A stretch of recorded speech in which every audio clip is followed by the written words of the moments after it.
To get something you never had, you have to do something you never did.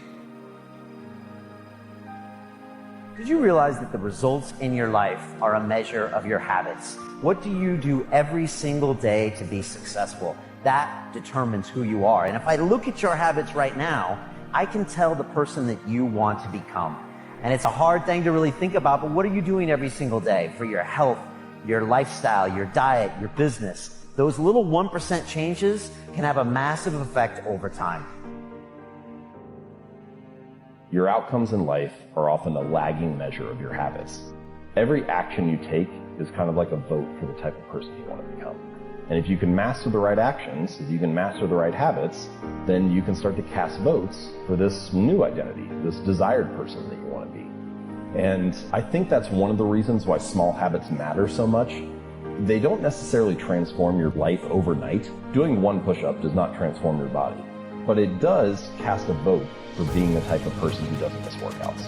Meditating for 1 minute might not give you an immediate sense of calm in your life, but it does cast a vote for being a meditator. The real goal is not to run a marathon, the goal is to become a runner. The goal is not to write a book, the goal is to become a writer. Because once you've adopted that identity, you're really not even pursuing behavior change anymore. You're just kind of acting in alignment with the type of person you already see yourself to be. Because once you've changed that internal story, it's way easier to show up each day. You're not even really motivating yourself that much to do it. You're just like, this is who I am. Your bad habits and your resentment and your bitterness and all of that, your procrastination gets completely out of hand and you auger down and you're in your own personal version of hell in 3 to 5 years. What does that look like? Well, everyone knows that. Life is meant to be progressive. You're supposed to grow. You're supposed to get better. And so if you're finding yourself falling into the same thought patterns, you're continually doubting yourself, you're not executing, you're allowing people to use you and mistreat you, and you keep going back to them. You're being triggered and you're getting angry and you're getting offended and you're saying the wrong things and you're screwing up. These are red flags that are letting you know, look, something has to change. And so if last year you were struggling financially, and the year before that you were struggling financially, and this year you are struggling financially, what is the pattern? What is stopping you from getting it together?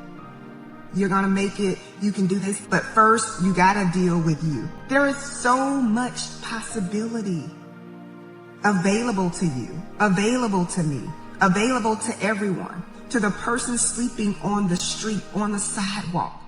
There is even possibility for that person, but it goes back to your decisions, your patterns, your beliefs, your behaviors, your habits. What is it that you need to change? What is it that you need to stop doing? What is it that you need to start doing? As Henry Ford said, when everything seems to be going against you, remember that the airplane takes off against the wind, not with it. The reason this is so important to understand is that inevitably there are going to be times in your life where it literally seems like the world is coming after you. And in those moments, if rather than panic, if rather than letting your mind run away from you, rather than getting bitter or angry or frustrated, if you remember in those times that forcing yourself to push through it, forcing yourself to find the opportunity, forcing yourself to find the lesson in that is going to be the very thing that gives you lift. It's actually constraints. It's having restrictions. It's having difficult times. Those are the things that allow people to really find and tap into the thing that's going to allow them to achieve what they want to achieve, because it's going to push you.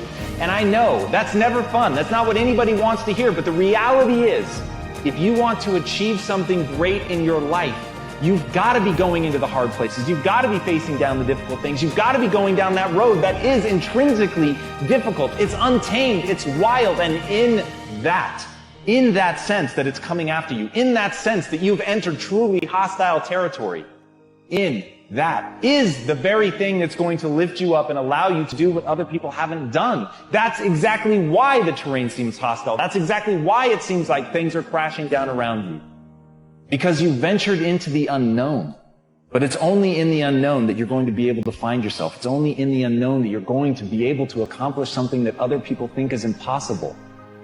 Because they only think it's impossible because no one's ever done it.